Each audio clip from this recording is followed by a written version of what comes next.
وزیر قانون بتائیں کہ کتنے افراد کی اموات ہوئی ہیں اور کتنے زخمی ہوئے ہیں۔ وزیر داخلہ بتائیں کہ مطیع اللہ جان کو پمز اسپتال کے باہر سے صحافتی ذمہ داریاں ادا کرتے ہوئے کیوں گرفتار کیا گیا؟ اسلام آباد سے 1000 سے زائد پشتونوں کو لسانی بنیادوں پر کیوں گرفتار کیا گیا؟ پھر انہوں نے کہا کہ صحافیوں کو ان کی صحافتی ذمہ داریاں ادا کرنے پر کیوں دھمکایا جا رہا ہے؟ میرے حلقے سے شفیق لنڈ شہید ہوا جس کی لاش نہیں دی جا رہی تھی۔ یہ سوال نامہ وزیر داخلہ کو دیں اور ان سے کہیں کہ اس کا جواب دیں۔ طارق فضل چودھری صاحب نے کہا جی خالی پشتون نہیں اٹھائے جا رہے، ہمارے اپنے بندے بہت اٹھائے گئے اسلام آباد سے، یعنی تعلق والے بندے ان کے بھی ہیں۔ اب دیکھیں اسلام آباد کے اندر یہ ہے کہ بہت سارے لوگ پہلے پی ایم ایل این کے تھے یا ان کے تعلقات ابھی بھی اچھے ہیں پی ایم ایل این کے لوگوں سے، لیکن وہ پاکستان تحریک انصاف کے حمایتی بن گئے، وہ لوگ بھی گرفتار ہوئے۔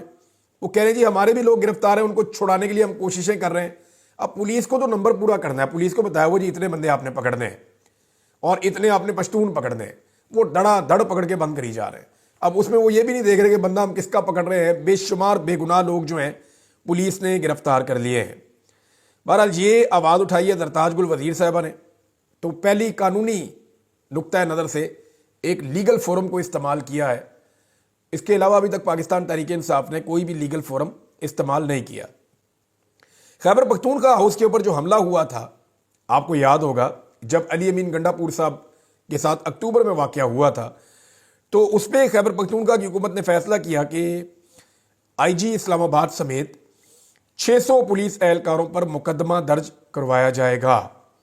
بہت دیر سے فیصلہ کیا، لگ بھگ 40-45 دن گزر گئے ہیں، لیکن اس کے بعد انہوں نے یہ فیصلہ کیا کہ مقدمہ درج کروایا جائے گا۔ اسی وقت جو ہے وہ مقدمہ درج کرنے کے لیے درخواست جانی چاہیے تھی۔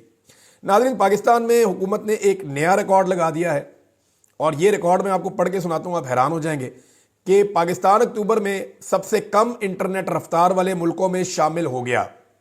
یہ سپیڈ ٹیسٹ گلوبل انڈیکس جو ہے اس کے اوپر یہ ڈیٹا آیا ہے کہ پاکستان کو موبائل انٹرنیٹ کی رفتار میں 111 ممالک میں سے 100 اور براڈ بینڈ سپیڈ میں 158 ممالک میں سے 141ویں نمبر پہ رکھا گیا ہے۔ یعنی آپ اندازہ کریں کہ جو ٹاپ کے ملک ہیں نا، جہاں پہ انٹرنیٹ بہت ہی سلو ہے، پاکستان ان ملکوں کا حصہ بن گیا ہے۔ مثال کے طور پہ اگر میں آپ کو بتاؤں کہ سپیڈ جو انٹرنیٹ کی ہے پاکستان میں، وہ فلسطین، بھوٹان، گھانا، عراق، ایران، لبنان اور لیبیا سے بھی نیچے آ گئی ہے۔ اندازہ کریں کہ جنگ زدہ علاقوں میں پاکستان سے بہتر انٹرنیٹ چل رہا ہے، لیکن پاکستان میں اس دور جدید میں انٹرنیٹ کی فیسلٹیز پرووائڈ کرنے میں موجودہ حکومت ناکام ہے۔ عمران خان صاحب کے دور میں بھی انٹرنیٹ چل رہا تھا، لیکن یہ شکایات نہیں آتی تھی۔ مسئلہ یہ ہے کہ سوشل میڈیا کے اوپر جب بھی کوئی اہم ایونٹ ہونے لگتا ہے، اور پاکستان میں ہمیشہ کوئی نہ کوئی اہم معاملہ چلتا ہی رہتا ہے، تو جب بھی حکومت کو لگتا ہے کہ اب ہمارے اوپر تنقید آئے گی، وہ انٹرنیٹ ہی سلو کر دیتے ہیں، بعض اوقات انٹرنیٹ بند ہی کر دیتے ہیں، بعض اوقات کو فائر والز قسم کی چیزیں ایکٹیویٹ کر دیتے ہیں۔ اب ان چیزوں نے پاکستان کو نقصان کتنا پہنچایا؟ ایک تو پاکستان کے شہریوں کو نقصان، پاکستان کے امیج کو نقصان۔ دوسری چیز جو ہو رہی ہے، ابھی جو ماہرین نے ایک ڈیٹا دیا ہے، اس ڈیٹا کے مطابق یہ جو سلو انٹرنیٹ ہے، اس کی وجہ سے پاکستان کے جو فری لانسرز ہیں ان کو جو کام ملتا ہے بیرونی دنیا سے، مغربی ممالک سے، اس میں 70% کی کمی ہونے والی ہے یا ہو گئی ہے۔ اچھا، یہ جو سارا کام ہے، یہ بزنس ہے، یہ ٹرانسفر ہو کر چلا جائے گا، جس کے امکانات کا اظہار کیا جا رہا ہے بنگلہ دیش یا بھارت کو۔ یعنی جو کچھ تھوڑے بہت پیسے پاکستان میں زر مبادلہ آئی ٹی کے شعبے کے اندر پاکستانی لے کر آ رہے تھے، یا ہمارے نوجوان اپنے طور پہ زور لگا کے پاکستان کو اٹھا رہے تھے، گورنمنٹ کی تو پالیسی ہی کوئی نہیں ہے، گورنمنٹ کی جانب سے تو سپورٹ ہی کوئی نہیں ہے۔ اب اگر آئی ٹی کی انڈسٹری کو اپنے زور بازو پہ نوجوان اٹھا رہے تھے اور کوشش کر رہے تھے، تو بجائے اس کے کہ اس کو سہولت دی جاتی، ان کا انٹرنیٹ ہی بند کر دیا جو ان کا بیسک ٹول ہے۔ اب اس کے نتیجے میں ہمارا 70% انٹرنیٹ پاکستان کا جو کام ہمیں مل رہا تھا انٹرنیٹ کی وجہ سے، یا نوجوانوں کی ایکسپرٹیز کی وجہ سے، آرٹیفیشل انٹیلیجنس ہو گئی، ویب ڈیولپمنٹ ہو گئی، ویب ڈیزائننگ ہو گئی، اور بہت ساری چیزیں جو وہ کر رہے تھے، وہ جو سارا کام پاکستانیوں سے چھنا، لگ بھگ 70% کا نقصان ہوا، 30% رہ گیا۔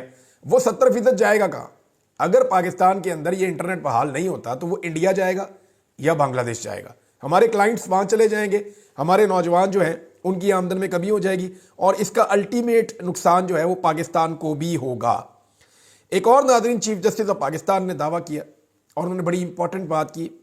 چیف جسٹس آف پاکستان نے کہا کہ پورے ملک کی عدلیہ کا وقار مجروح نہیں ہونے دیں گے، اور ساتھ ہی انہوں نے ایک اور فیصلہ کیا کہ وہ انصاف کی فراہمی کے لیے